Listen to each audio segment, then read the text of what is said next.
C'est parti pour ce groupe B avec l'Égypte, l'un des favoris à la compétition qui fait son entrée en lice pour y affronter le Mozambique. Attention, elle ne veut pas qu'on associe à leur nom. Une reprise ratée de Mo Salah. Et derrière, bien, ça n'aura pas traîné. Déjà, l'ouverture du score pour les Pharaons avec Mostafa Mohamed, l'attaquant du FC Nantes. Et tout en pivotant, avec beaucoup de spontanéité, immédiatement il sait où il se situe. C'est ce qui surprend le gardien parce qu'il est très réactif. Le porteur du ballon, mais finalement c'est une récupération avec Mo Salah qui va immédiatement lancer en profondeur Mostafa Mohamed. Le dernier contrôle est un petit peu long et va l'excentrer. La frappe est malgré tout cadrée, renvoyée par Hernan Siluané. C'est bien joué ce jeu à 3 avec Renildo qui va adresser un très bon centre de son pied gauche. Au deuxième, là c'est mal assuré Wity. Et voilà la première situation pour les Mambas.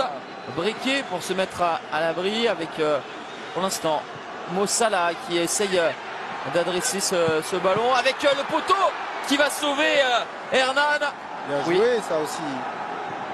Avec ce centre au deuxième. Avec la claquette de Mohamed El Shenaoui. Le quatrième arbitre, c'est sûr de Monsieur Beida. Le temps additionnel 4 minutes. Cette tête.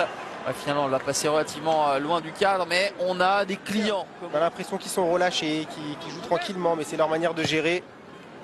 Viso avec la tête de Ratifo. Cette frappe, elle était tendue, cadrée de la part de Mohamed Hani, et qui a été le buteur lors de la victoire 3-2 face au Bénin, dernier match de qualification. C'est parti pour cette deuxième période avec deux changements opérés par Chiquinho. Allez, un coup franc, il est plutôt bien placé. Et il était puissant avec le pied gauche de l'autre nouvel entrant, Bruno Langa.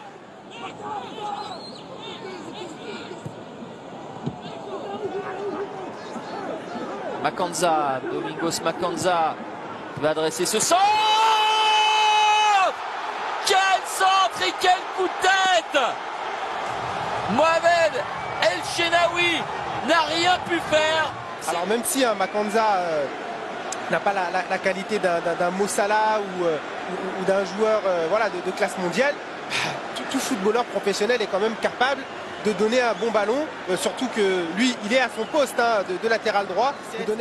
Depuis 10 ans le Cap-Vert a laissé quand même une trace. On sait que c'est une équipe qui est capable de faire mal, donc on la craint. Donc ils n'auront pas besoin de motivation pour jouer contre le Cap-Vert et contre le Ghana. Et c'est ce match-là. Attention avec le but. Énorme sensation, sortie du banc à la mi-temps, Clésio Bokeh qui profite de cette apathie générale de la défense égyptienne. Cette qualité technique, mais regardez la différence à ce moment-là, regardez, voilà, elle se fait à ce moment-là, cette passe qui arrive, qui est entre les deux joueurs, on se regarde un petit peu et Bokeh lui il se pose pas de questions. Il est frais, il est rentré pour ça, on sait pourquoi il est rentré maintenant, parce qu'on se posait la question, un Gildo qui avait été excellent en première période, mais quand on sort un de ses meilleurs joueurs qui a fait une 45 très bonnes minutes, c'est qu'il y a une raison, c'est que l'entraîneur a vu qu'il y avait des possibilités. Et là il y aura des efforts qui vont être faits forcément au Mozambique, avec cette frappe, elle ne sera pas cadrée. Mais... Et un Mo Salah qui est plutôt... Zizo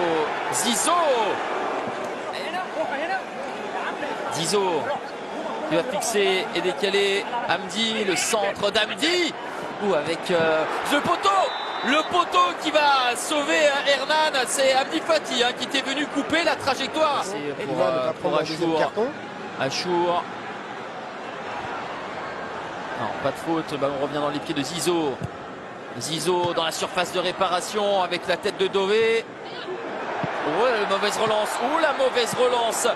Il vient d'entrer en jeu, c'est son tout premier ballon. Et toujours cette solidarité des Mozambicains. Attention, il va falloir vraiment limiter ce genre d'intervention parce que là, la pression va être mise par les Égyptiens sur le corps arbitral. Moment très important dans cette rencontre entre l'Égypte et le Mozambique. Les Égyptiens qui courent après le score depuis la 59e minute. Tous les angles possibles pour prendre la meilleure décision. Ouais, mais là, compliqué. Hein. Là, c'est l'Égypte, une grosse nation. C'est ce que je vous disais tout à l'heure. Hein. Alors là, ce serait vraiment... Ouais, ça aurait été surprenant. C'est un penalty. Un petit peu d'intox pour Hernan face au capitaine. Et le poteau sera rentrant pour Mohamed Salah. Ça fait 2 buts partout. Égalisation au fin fond des arrêts de jeu des Égyptiens. Il va rester encore des minutes. Dans les images, forcément, hein, c'est logique que ce soit sifflé. Mo Salah qui transforme avec l'aide du poteau ce penalty. Ce brin de réussite, mais ça rend encore plus ce penalty de Mo Salah imparable pour Hernan. Lors de la dernière édition et qui est quand même finaliste. C'est terminé sur ce score de 2 buts partout. Le Mozambique pensait créer la sensation et remporter son premier match de son histoire dans une Coupe d'Afrique des Nations.